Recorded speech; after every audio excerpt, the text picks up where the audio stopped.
Chapter 2. Causes of the war. The affair of Epidamnus. The affair of Potidaea. The city of Epidamnus stands on the right of the entrance of the Ionic Gulf.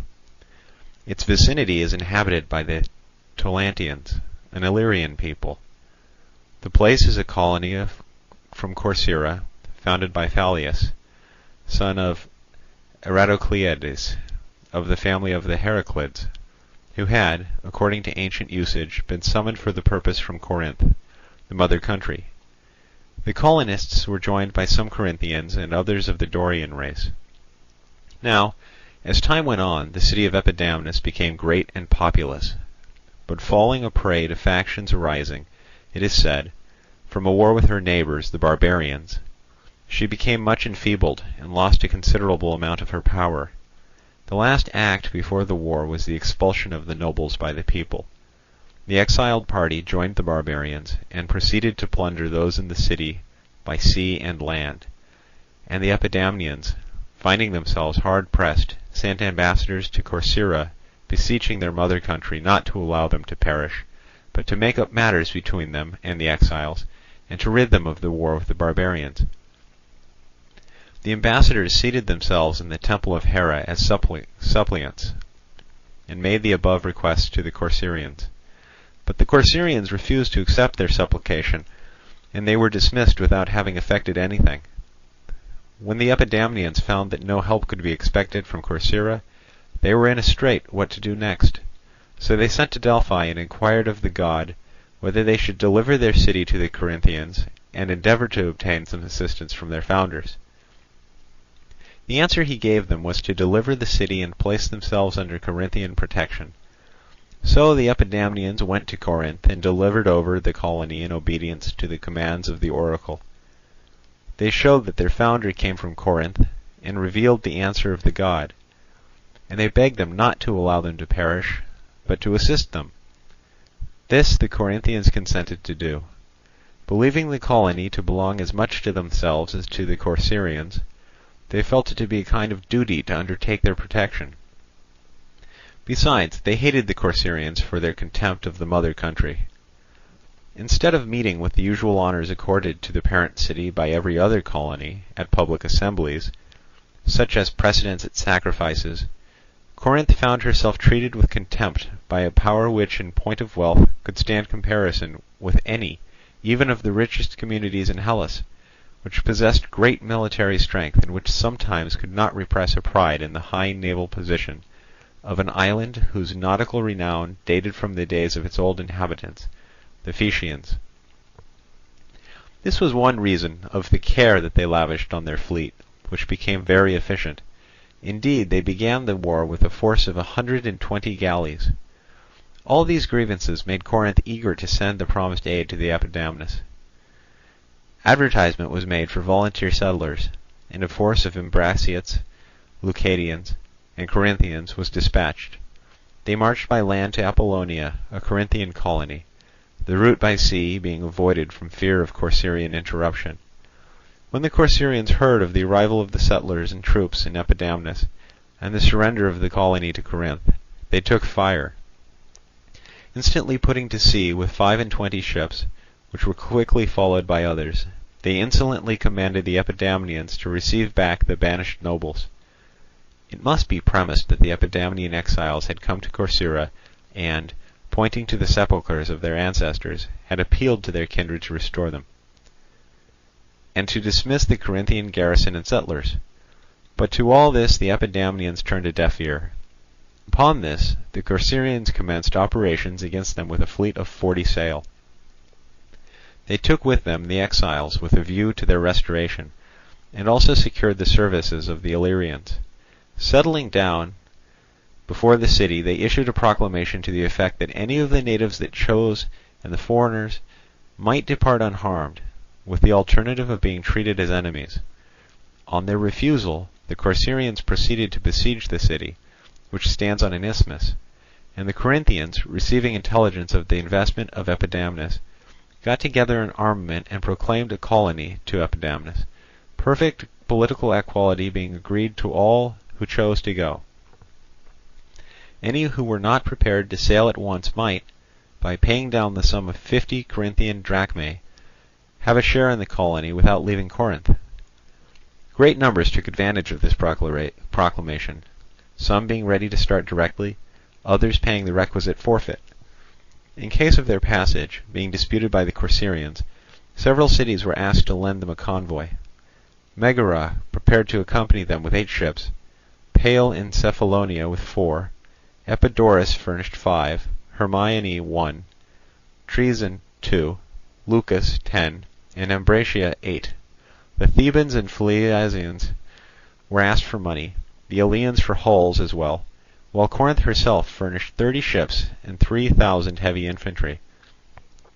When the Corcyraeans heard of their preparations, they came to Corinth with envoys from Lacedaemon and Sicyon, whom they persuaded to accompany them, and bade her recall the garrison and settlers, as she had nothing to do with Epidamnus. If, however, she had any claims to make, they were willing to submit the matter to the arbitration of such of the cities in Peloponnese as should be chosen by mutual agreement, and that the colony should remain with the city to whom the arbitrators might assign it. They were also willing to refer the matter to the oracle at Delphi. If, in defiance to their protestations, war was appealed to, they should be themselves compelled by this violence to seek friends in quarters where they had no desire to seek them, and to make even old ties give way to the necessity of assistance. The answer they got from Corinth was that, if they would withdraw their fleet and the barbarians from Epidamnus, negotiation might be possible.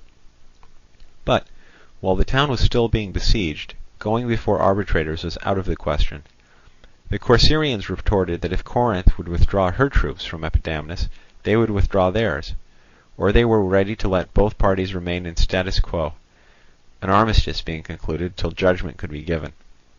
Turning a deaf ear on all these proposals, when their ships were manned and their allies had come in, the Corinthians sent a herald before them to declare war, and, getting under way with 75 ships and 2,000 heavy infantry, sailed for Epidamnus to give battle to the Corcyraeans.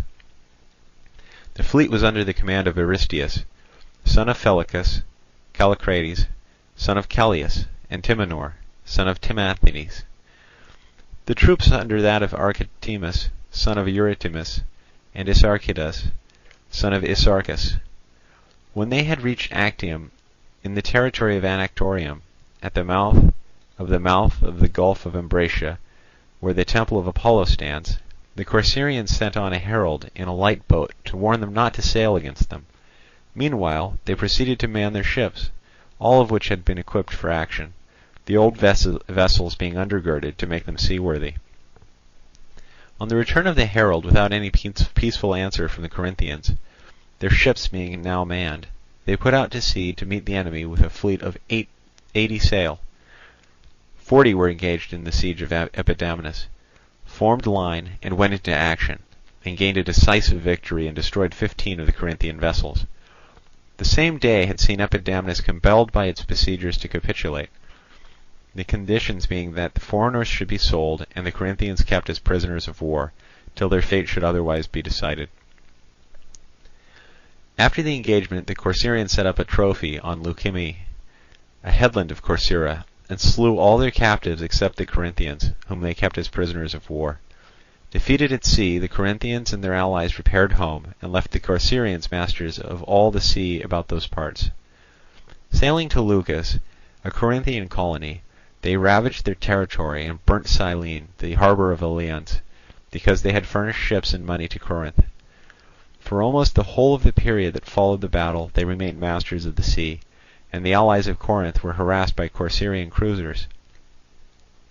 At last Corinth, roused by the sufferings of her allies, sent out ships and troops in the fall of the summer, who formed an encampment at Actium and about Chimerium, in Thesprotis, for the protection of Leucas and the rest of the friendly cities. The Corcyraeans, on their part, formed a similar station on Leukimme. Neither party made any movement, but they remained confronting each other till the end of the summer, and winter was at hand before either of them returned home. Corinth, exasperated by the war with the Corcyraeans, spent the whole of the year after the engagement, and that succeeding it, in building ships, and in straining every nerve to form an efficient fleet, rowers being drawn from the Peloponnese, and the rest of Hellas by the inducement of large bounties. The Corcyraeans, alarmed at the news of their preparations, being without a single ally in Hellas, for they had not enrolled themselves either in the Athenian or in the Lacedaemonian confederacy, decided to repair to Athens in order to enter into an alliance and to endeavour to procure support from her. Corinth also, hearing of their intentions, sent an embassy to Athens to prevent the Corcyraean navy from being joined by the Athenian, and her prospect of ordering the war according to her wishes being thus impeded. An assembly was convoked, and the rival advocates appeared.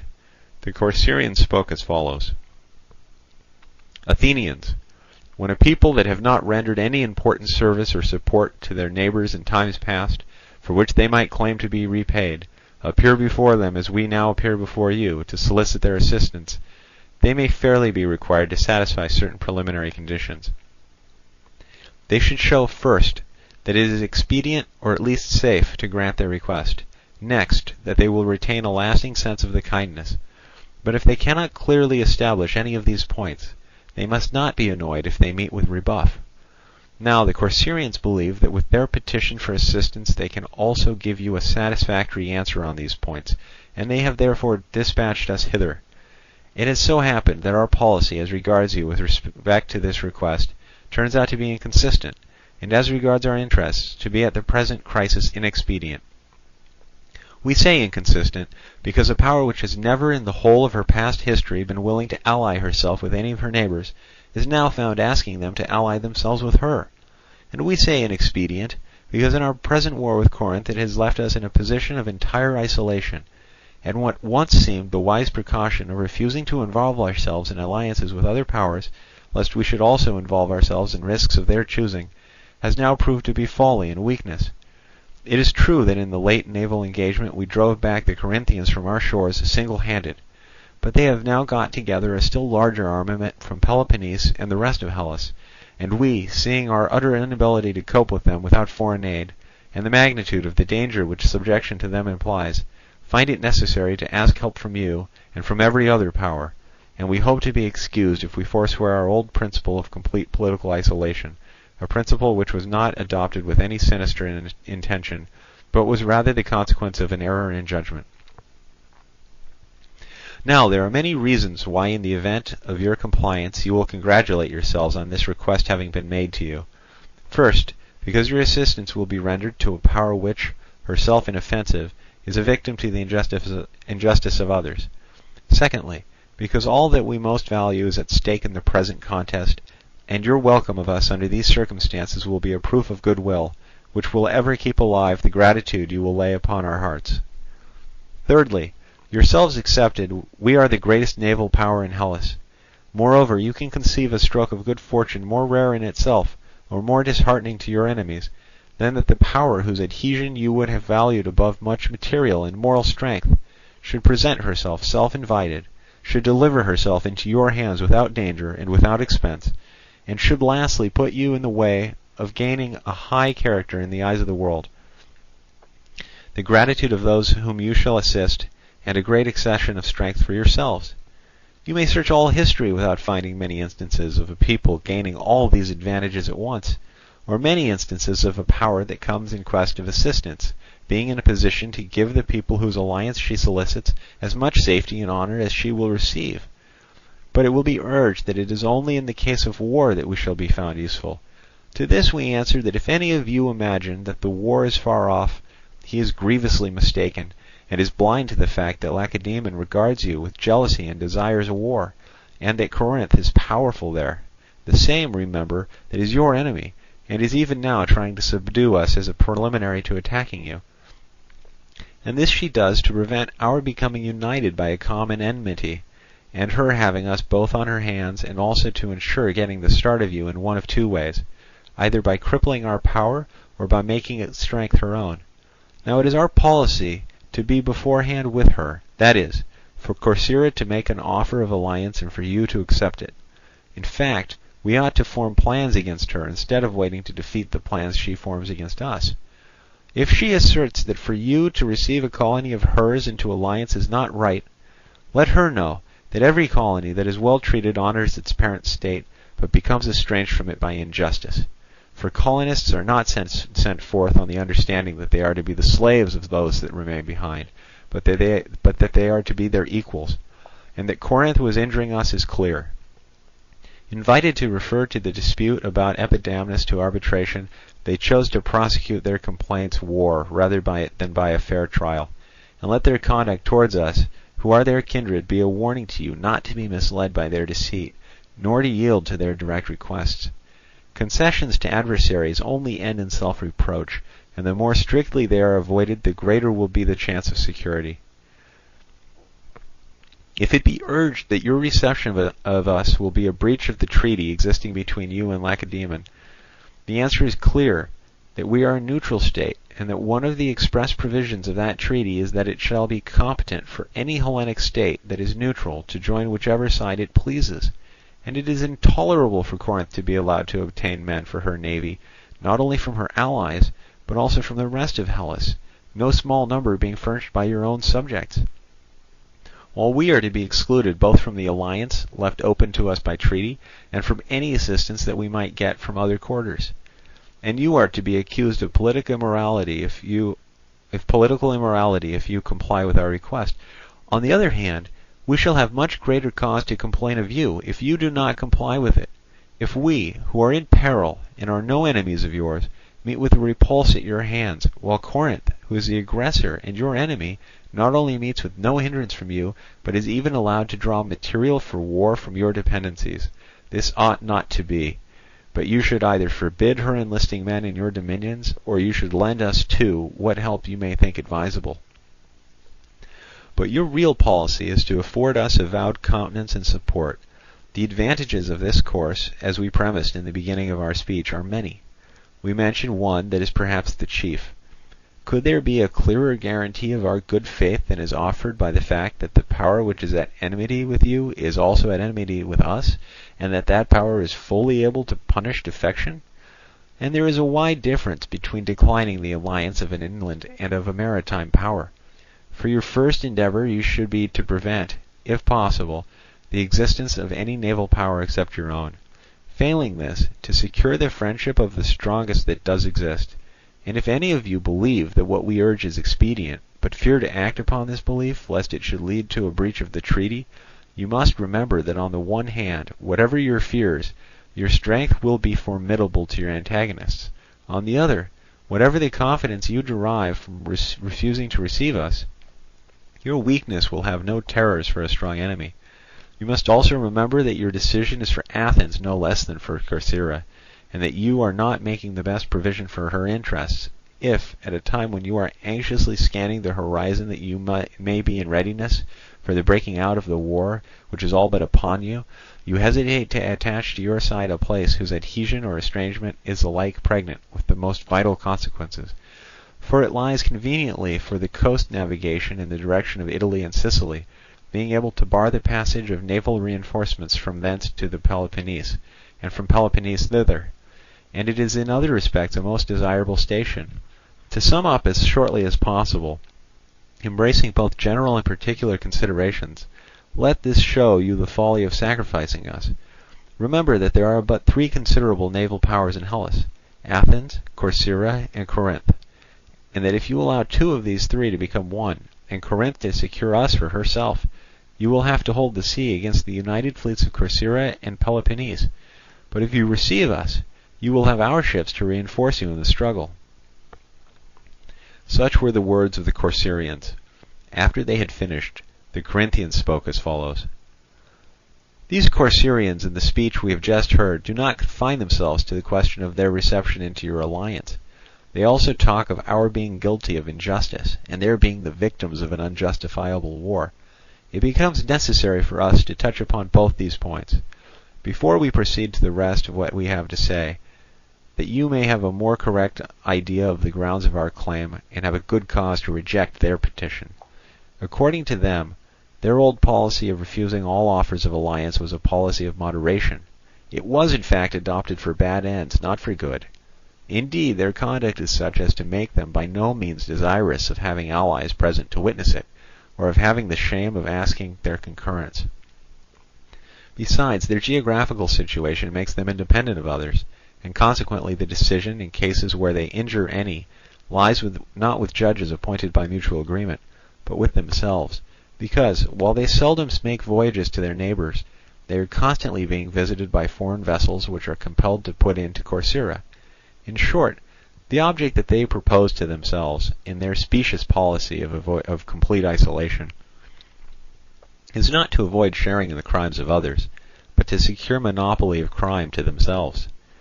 The license of outrage wherever they can compel, of fraud wherever they can elude, and the enjoyment of their gains without shame. And yet if they were the honest men they pretend to be, the less hold that others had upon them, the stronger would be the light in which they might have put their honesty, by giving and taking what was just.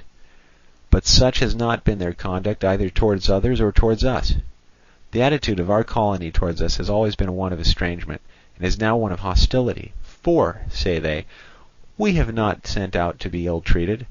We rejoin that we did not found the colony to be insulted by them, but to be their head, and not to be regarded, with a proper respect. At any rate, our other colonies honour us, and we are much beloved by our colonists.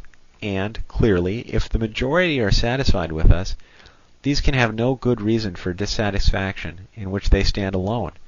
And we are not acting improperly in making war against them, nor are we making war against them without having received signal provocation.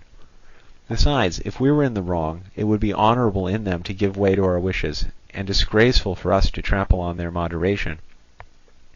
But in the pride and license of wealth they have sinned again and again against us, and ever more deeply than when Epidamnus, our dependency, which they took no steps to claim in its distress upon our coming to relieve it, was by them seized, and is now held by force of arms. As to their allegation that they wished the question to be first submitted to arbitration, it is obvious that a challenge, coming from the party who is safe in a commanding position, cannot gain the credit due only to him who, before appealing to arms, in deeds as well as words, places himself on a level with his adversary. In their case it was not before they laid siege to the place, but after they at length understood that we should not tamely suffer it, that they thought of the specious word arbitration. And not satisfied with their own misconduct there, they appear here now requiring you to join with them not in alliance but in crime, and to receive them in spite of their being at enmity with us. But it was when they stood firmest that they should have made overtures to you, and not at a time when we have been wronged and they are in peril, nor yet at a time when you will be admitting to a share in your protection those who never admitted you to a share in their power, and will be incurring an equal amount of blame from us with those in whose offences you had no hand. No, they should have shared their power with you before they asked you to share your fortunes with them. So then the reality of the grievances we come to complain of, and the violence and rapacity of our opponents, have both been proved. But that you cannot equitably receive them, this you have still to learn. It may be true that one of the provisions of the treaty is that it shall be competent for any state, whose name was not down on the list, to join whichever side it pleases. But this agreement is not meant for those whose object in joining is the injury of other powers, but for those whose need of support does not arise from the fact of defection, and whose adhesion will not bring to that power that is mad enough to receive them war instead of peace, which will be the case with you if you refuse to listen to us, for you cannot become their auxiliary and remain our friend. If you join in their attack, you must share the punishment which the defenders inflict on them, and yet you have the best possible right to be neutral, or, failing this, you should on the contrary join us against them. Corinth is at least in treaty with you. With Corcyra you were never even in truce, but do not lay down the principle that defection is to be patronized. Did we on the defection of the Samians record our vote against you, when the rest of the Peloponnesian powers were equally divided on the question whether they should assist them? No, we told them to their face that every power has a right to punish its own allies. Why, if you make it your policy to receive and assist all offenders, you will find that just as many of your dependencies will come over to us, and the principle that you establish will press less heavily on us than on yourselves. This, then, is what Hellenic law entitles us to demand as a right, but we have also advice to offer, and claims on your gratitude, which, since there is no danger of our injuring you, as we are not enemies, and since our friendship does not amount to very frequent intercourse, we say ought to be liquidated at the present juncture. When you were in want of ships of war for the war against the Aeginetans, before the Persian invasion, Corinth supplied you with 20 vessels. That good turn, and the line we took on the Samian question, when we were the cause of the Peloponnesians refusing to assist them, enabled you to conquer Aegina, and to punish Samos. And we acted thus at crises when, if ever, men are wont in their efforts against their enemies to forget everything for the sake of victory, regarding him who assists them then as a friend, even if thus far he has been a foe, and him who opposes them then as a foe, even if he has thus far been a friend. Indeed, they allow their real interests to suffer from their absorbing preoccupation in the struggle. Weigh well these considerations, and let your youth learn what they are from their elders, and let them determine to do unto us as we have done unto you. And let them not acknowledge the justice of what we say, but dispute its wisdom in the contingency of war. Not only is the straightest path, generally speaking, the wisest, but the coming of the war, which the Corcyraeans have used as a bugbear to persuade you to do wrong, is still uncertain, and it is not worth while to be carried away by it into gaining the instant and declared enmity of Corinth. It were, rather, wise to try and counteract the unfavourable impression which your conduct to Megara has created, for kindness opportunely shown has a greater power of removing old grievances than the facts of the case may warrant. And do not be seduced by the prospect of a great naval alliance. Abstinence from all injustice to other first-rate powers is a greater tower of strength than anything that can be gained by the sacrifice of permanent tranquillity for an apparent temporary advantage. It is now our turn to benefit by the principle that we laid down at Lacedaemon, that every power has a right to punish her own allies. We now claim to receive the same from you, and protest against your rewarding us for benefiting you by our vote, by injuring us by yours. On the contrary, return us like for like, remembering that this is that very crisis into which he who lends aid is most a friend, and he who opposes aid is most a foe. And for these Corcyraeans, neither receive them into alliance in our dispute, nor be their abettors in crime. So do, and you will act as we have a right to expect of you, and at the same time best consult your own interests. Such were the words of the Corinthians. When the Athenians had heard both out, 2 assemblies were held.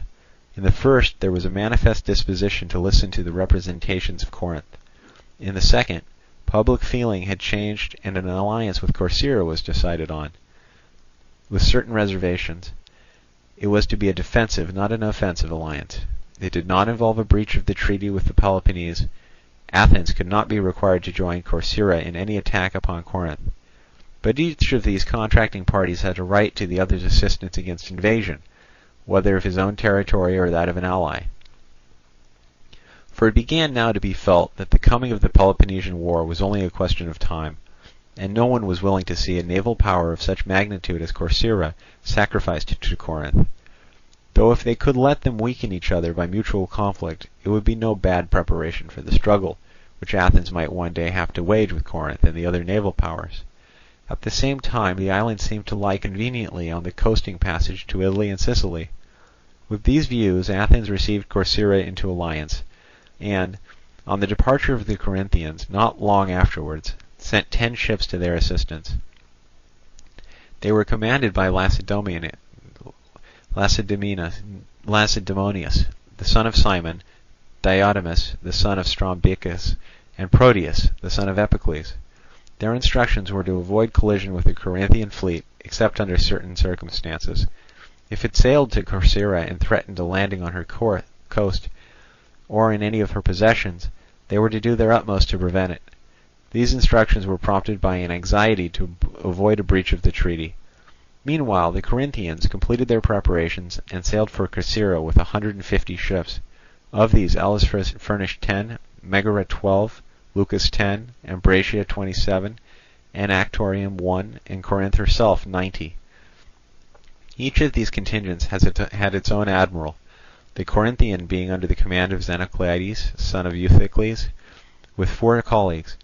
Sailing from Leucas, they made land at the part of the continent opposite Corcyra. They anchored in the harbour of Chimerium, in the territory of Thesprotis, above which, at some distance from the sea, lies the city of Ephyre, in the Elean district. But this city, the Acherusian lake, pours its waters into the sea. It gets its name from the river Acheron, which flows through Thesprotis and falls into the lake. There also the river Thyamis flows, forming the boundary between Thesprotis and Kestrine, and between these rivers rises the point of Chimerium. In this part of the continent the Corinthians now came to anchor and formed an encampment. When the Corcyraeans saw them coming, they manned 110 ships commanded by Machaedes, Asamides, and Eurybatus, and stationed themselves at one of the Sabota Isles, the 10 Athenian ships being present. On Point Leukimme they posted their land forces, and 1,000 heavy infantry who had come from Zacynthus to their assistance. Nor were the Corinthians on the mainland without their allies. The barbarians flocked in large numbers to their assistance, the inhabitants of this part of the continent being old allies of theirs. When the Corinthian preparations were completed, they took 3 days' provisions and put them out from Chimerium by night, ready for action. Sailing with the dawn, they sighted the Corcyraean fleet out at sea, and coming toward them. When they perceived each other, both sides formed in order of battle. On the Corcyraean right wing lay the Athenian ships, the rest of the line being occupied by their own vessels formed in 3 squadrons, each of which was commanded by one of the 3 admirals. Such was the Corcyraean formation. The Corinthian was as follows. On the right wing lay the Megarian and Ambraciot ships, in the centre the rest of the allies in order. But the left was composed of the best sailors in the Corinthian navy, to encounter the Athenians in the right wing of the Corcyraeans. As soon as the signals were raised on either side, they joined battle. Both sides had a large number of heavy infantry on their decks, and a large number of archers and darters, the old and perfect armament still prevailing. The sea fight was an obstinate one, though not remarkable for its science. Indeed, it was more like a battle by land. Whenever they charged each other, the multitude and crush of the vessels made it by no means easy to get loose. Besides, their hopes of victory lay principally in the heavy infantry on the decks, who stood and fought in order, the ships remaining stationary. The manoeuvre of breaking the line was not tried. In short, strength and pluck had more share in the fight than science. Everywhere tumult reigned, the battle being one scene of confusion. Meanwhile the Athenian ships, by coming up to the Corcyraeans whenever they were pressed, served to alarm the enemy, though their commanders could not join in the battle from fear of their instructions. The right wing of the Corinthians suffered most. The Corcyraeans routed it, and chased them in disorder to the continent with 20 ships, sailed up to their camp, and burnt the tents which were found empty, and plundered the stuff. So in this quarter the Corinthians and their allies were defeated, and the Corcyraeans were victorious. But where the Corinthians themselves were on the left, they gained a decided success, the scanty forces of the Corcyraeans being further weakened by the want of the 20 ships absent on the pursuit.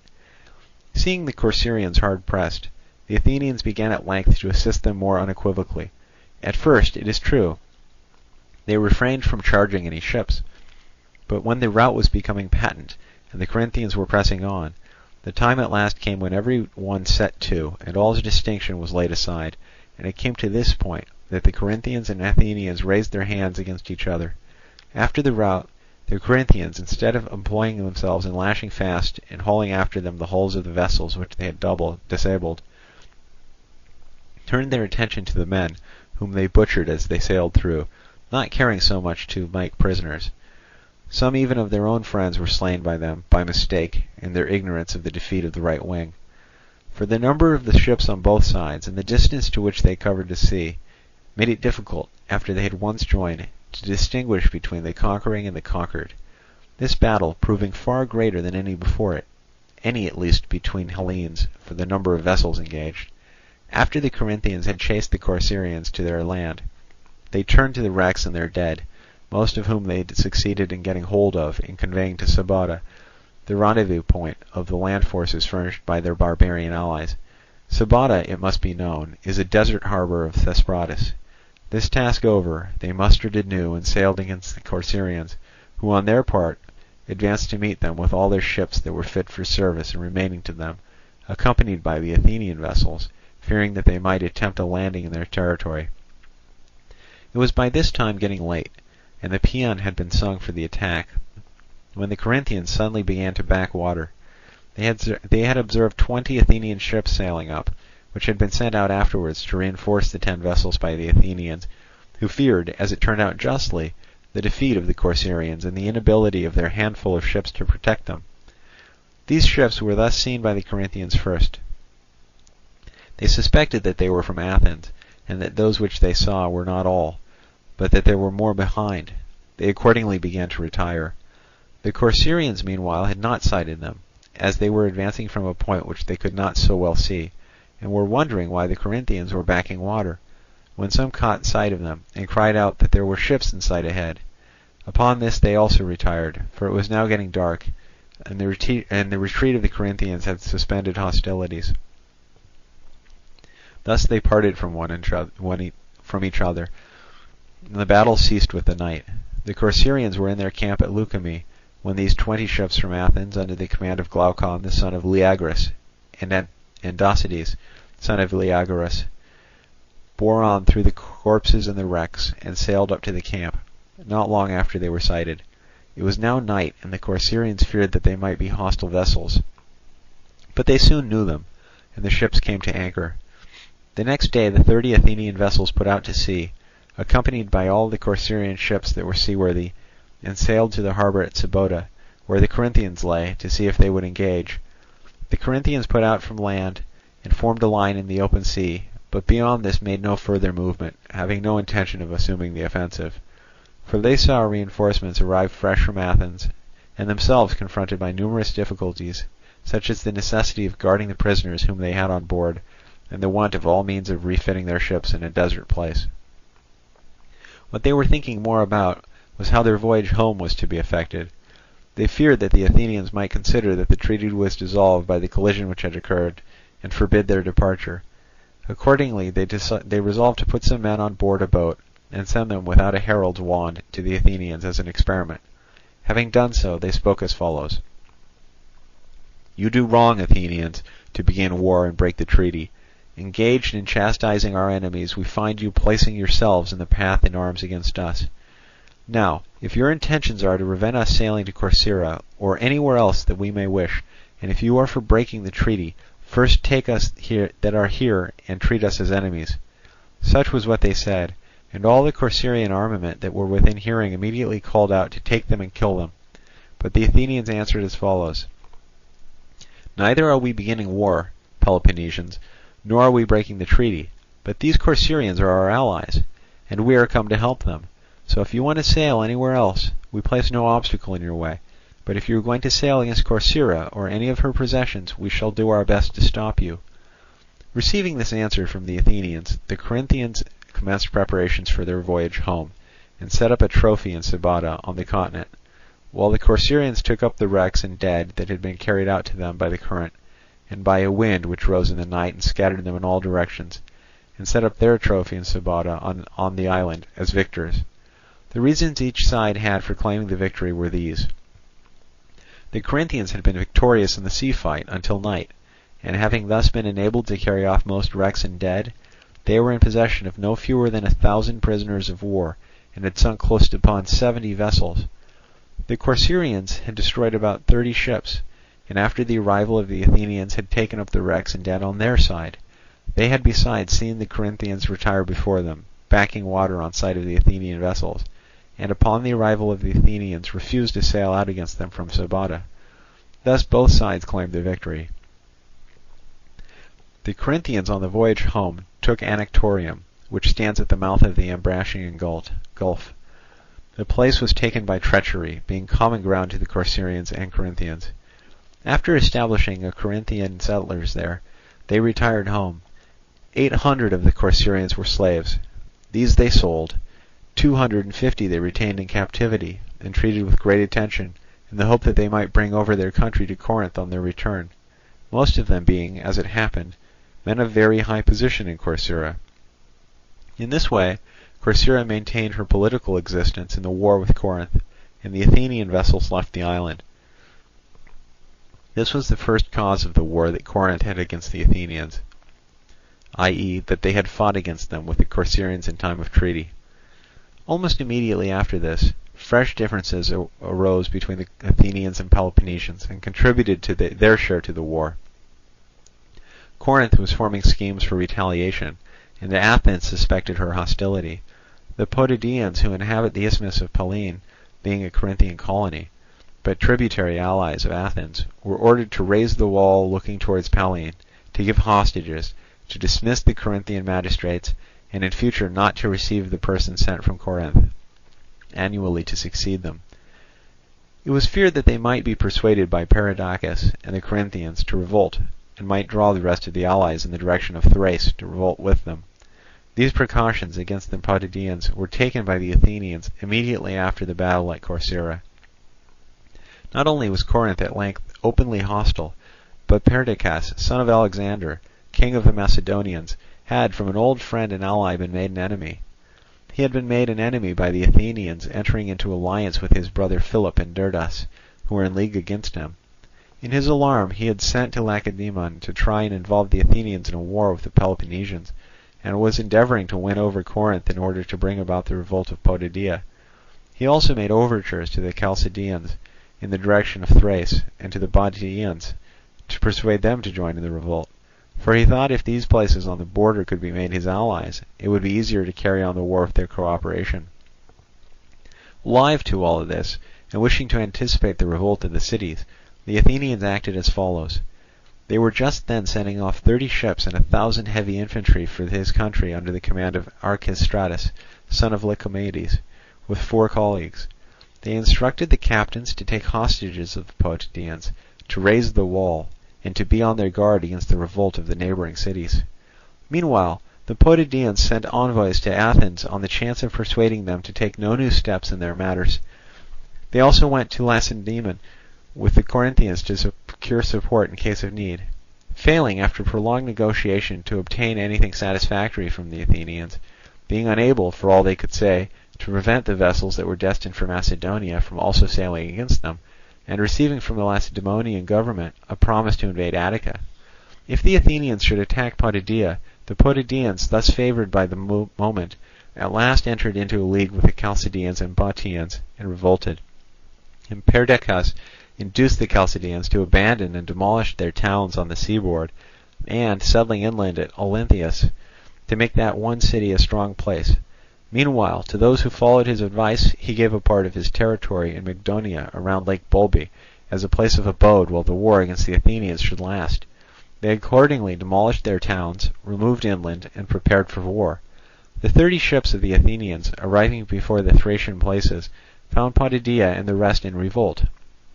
Their commanders, considering it to be quite impossible with their present force to carry on war with Perdiccas, and with the confederate towns as well, turned to Macedonia, their original destination, and having established themselves there, carried on war in cooperation with Philip and the brothers of Derdas, who had invaded the country from the interior.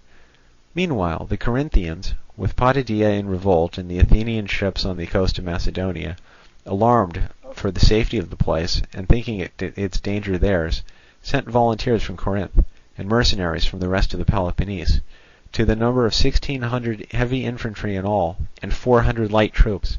Aristeus, son of Adamantus, who was always a steady friend to the Potidæans, took command of the expedition, and it was principally for love of him that most of the men from Corinth volunteered. They arrived in Thrace 40 days after the revolt of Potidæa. The Athenians also immediately received the news of the revolt of the cities. On being informed that Aristeus and his reinforcements were on their way, they sent 2,000 heavy infantry of their own citizens and 40 ships against the places in revolt, under the command of Callias, son of Calliades, and 4 colleagues. They arrived in Macedonia first, and found the force of 1,000 men that had been first sent out, just become masters of Therme, and besieging Pydna. Accordingly, they also joined in the investment, and besieged Pydna for a while. Subsequently, they came to terms and concluded a forced alliance with Perdiccas, hastened by the calls of Potidæa and by the arrival of Aristeus at that place. They withdrew from Macedonia, going to Beroea, and thence to Strepsa, and after a futile attempt on the latter place, they pursued by land their march to Potidæa with 3,000 heavy infantry of their own citizens, besides a number of their allies, and 600 Macedonian horsemen, the followers of Philip and Pausanias. With these sailed 70 ships along the coast. Advancing by short marches on the third day, they arrived at Gigonus, where they encamped. Meanwhile, the Potidæans and the Peloponnesians with Aristeus were camped on the side looking towards Olynthus on the isthmus, in expectation of the Athenians, and had established their market outside the city. The allies had chosen Aristeus general of all the infantry, while the command of the cavalry was given to Perdiccas, who had at once left the alliance of the Athenians and gone back to that of the Potidæans, having disputed Iolaus as his general. The plan of Aristeus was to keep his own force on the isthmus and await the attack of the Athenians, leaving the Chalcidians and the allies outside the isthmus, and the 200 cavalry from Perdiccas in Olynthus to act upon the Athenian rear, on the occasion of their advancing against him, and thus to place the enemy between two fires. While Callias the Athenian general and his colleagues dispatched the Macedonian horse and a few of the allies to Olynthus, to prevent any movement being made from that quarter, the Athenians themselves broke up their camp and marched against Potidæa. After they had arrived at the isthmus and saw the enemy preparing for battle, they formed against him, and soon afterwards engaged. The wing of Aristeus, with the Corinthians and other picked troops around him, routed the wing opposed to it, and followed for a considerable distance in pursuit. But the rest of the army of the Potidæans and of the Peloponnesians was defeated by the Athenians, and took refuge within the fortifications. Returning from the pursuit, Aristeus perceived the defeat of the rest of the army. Being at a loss which of the two risks to choose, whether to go to Olynthus or to Potidæa, he at last determined to draw his men into as small a space as possible, and force his way with a run into Potidæa. Not without difficulty, through a storm of missiles he passed along by the breakwater through the sea, and brought off most of his men safe, though a few were lost. Meanwhile, the auxiliaries of the Potidæans from Olynthus, which is about 7 miles off and in sight of Potidæa, where the battle began and the signals were raised, advanced a little way to render assistance, and the Macedonian horse formed against them to prevent it. But on victory speedily declaring for the Athenians, and the signals being taken down, they retired back within the wall, and the Macedonians returned to the Athenians. Thus there were no cavalry present on either side. After the battle the Athenians set up a trophy, and gave back their dead to the Potidæans under truce. The Potidæans and their allies had close upon 300 killed, the Athenians 150 of their own citizens, and Callias their general. The wall on the side of the isthmus had now works at once raised against it, and manned by the Athenians. That on the side of Pallene had no works raised against it. They did not think themselves strong enough at once to keep a garrison in the isthmus and to cross over to Pallene and raise works there. They were afraid that the Potidæans and their allies might take advantage of their division to attack them. Meanwhile, the Athenians at home, learning there were no works at Pallene, some time afterwards sent off 1,600 heavy infantry of their own citizens under the command of Phormio, son of Asopius. Arrived at Pallene, he fixed his headquarters at Aphytis, and led his army against Potidæa by short marches, ravaging the country as he advanced. No one venturing to meet him in the field, he raised works against the wall on the side of Pallene. So at length Potidæa was strongly invested on either side, and from the sea by the ships cooperating in the blockade. Aristeus, seeing its investment complete, and having no hope of its salvation, except in the event of some movement from the Peloponnese, or of some other improbable contingency, advised all except 1,500 to watch for a wind and sail out of the place, in order that their provisions might last the longer. He was willing to be himself one of those who remained. Unable to persuade them, and desirous of acting on the next alternative, and of having things outside in the best posture possible, he eluded the guard ships of the Athenians and sailed out. Remaining among the Chalcidians, he continued to carry on the war. In particular, he laid an ambuscade near the city of the Cimmerlians, and cut off many of them. He also communicated with Peloponnese, and tried to contrive some method by which help might be brought. Meanwhile, after the completion of the investment of Potidæa, Phormio next employed his 1,600 men in ravaging Chalcidia and Boadicea. Some of the towns also were taken by him. This is the end of chapter 2.